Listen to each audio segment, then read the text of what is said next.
بسم اللہ الرحمن الرحیم۔ السلام علیکم ویورز، کیا حال چال ہے آپ لوگوں کی؟ امید ہے آپ لوگ خیریت سے ہوں گے۔ آج کی جو ہماری پریزنٹیشن کا ٹاپک ہے وہ ہے brothers surely listen to your critics. بھائیوں اپنے ناقدین کو ضرور سنیں۔ آئیے دیکھتے ہیں ان کے پوائنٹس اور پھر اس کا اوور ویو۔ نمبر 1 ہے، جب آپ تنقید کو قبول کرنا اور سیکھنا سیکھ رہے ہوتے ہیں تو آپ کی سننے کی فعال صلاحیتیں بہت کام آتی ہیں۔ Your active listening skills come in very handy when you are learning to accept and learn from criticism. True ہے، جب ہمیں تنقید کا سامنا کرنا پڑتا ہے تو یہ اپنا دفاع کرنے کے لیے پرکشش ہوتا ہے، لیکن اس کا مقابلہ کرنا بہت ضروری ہے۔ It is tempting to defend ourselves when we receive criticism, but it is vital to resist this. 3 ہے، جب کوئی آپ کو رائے یا تنقید پیش کرے تو کھلے ذہن سے سنیں۔ When someone offers you feedback or criticism, listen with an open mind.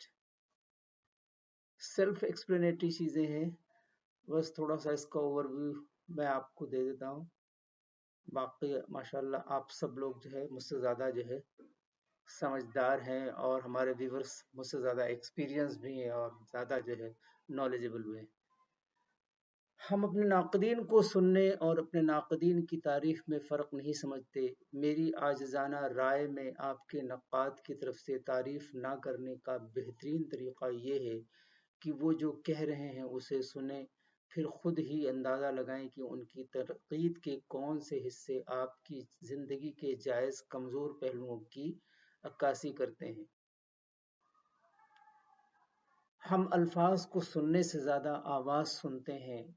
میں اپنے لوگوں کے ساتھ ایک جیسے الفاظ، مختلف لہجے کا فقرہ بہت زیادہ استعمال کرتے ہیں، لیکن کیا ہوگا اگر آپ کا نقاد اپنا لہجہ نہیں بدل رہا؟ عقل مند مرد یا عورت لہجے کو چھانتا ہے اور دل کی پریشانیوں کو سننے کی کوشش کرتا ہے، کیونکہ ہم سمجھتے ہیں کہ ہمارے ناقدین ہمیں تباہ کرنا چاہتے ہیں، لیکن یہ ایک غیر متعلقہ نکتہ ہے۔ ان کے مقاصد غیر متعلق ہیں۔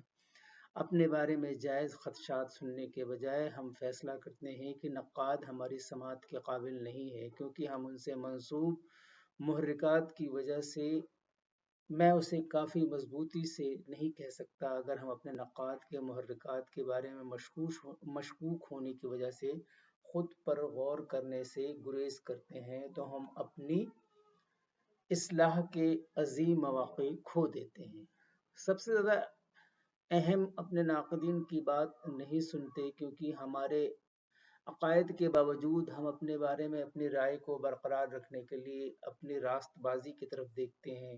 ہم دوسروں کے ساتھ اعتماد کے لیے اپنی راست بازی کو دیکھتے ہیں۔ ہمارے بارے میں کچھ تنقید کے سچ ہونے کا خیال ایک ایسی ذہنیت کے لیے خطرہ ہوتا ہے جو کہتا ہے کہ وہ اس پر یقین رکھتا ہے لیکن اسے اپنے لیے مکمل طور پر مختص نہیں کیا۔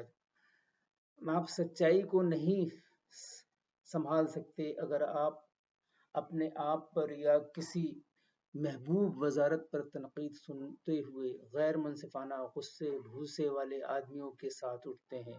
ایمانداری سے آپ کے پاس خوشخبری کا مسئلہ ہو، ایسے شاگردوں کو ضرورت ہو جو سچائی کو سنبھال سکیں، جو اپنی غلطیوں اور ناکامیوں کا سامنا کر سکیں، کیونکہ ہر وہ شخص جسے آپ مستقبل میں شاگرد بننے جا رہے ہیں اسے بھی ایسا کرنے کے قابل ہونا چاہیے۔ ہمیں اپنے ناقدین کو مثبت انداز میں کیوں سننا چاہیے؟ کیونکہ یہاں تک کہ اگر وہ کچھ چیزیں غلط یا بہت سی چیزیں غلط پاتے ہیں تو شاید ان کے خدشات میں کم از کم سچائی کا ایک ٹکڑا موجود ہوتا ہے۔ سب سے زیادہ کیونکہ ہم فطری طور پر ان لوگوں کی طرف رجحان رکھتے ہیں جو ہمارے جیسے ہی سوچتے ہیں، ہمیں مخالفانہ خیالات سننے کے لیے کام کرنا ہوتا ہے۔ یہ انسانی فطرت نہیں ہے۔ مجھے ہائی اسکول اور کالج میں بحث بہت پسند تھی، مجھے کسی مخالف خیالات کے ساتھ بحث کرنا پسند تھا، لیکن اس سے پہلے کہ میں مخالف خیالات کے حامل کسی کی بات سن سکوں، اس میں زندگی میں بہت پختگی درکار تھی۔ ہمارا فطری رجحان اپنے آپ کو ایسے لوگوں سے ڈھونڈنا اور گھیرنا جو ہمارے خیالات کی حمایت کرتے ہوں یا اس سمت جا رہے ہوں جس کی طرف ہمیں جانا ہو، لیکن ان لوگوں کے ساتھ ہمارے ساتھ ملتے جلتے ہینگ اپ ہونے کا امکان ہوتا ہے۔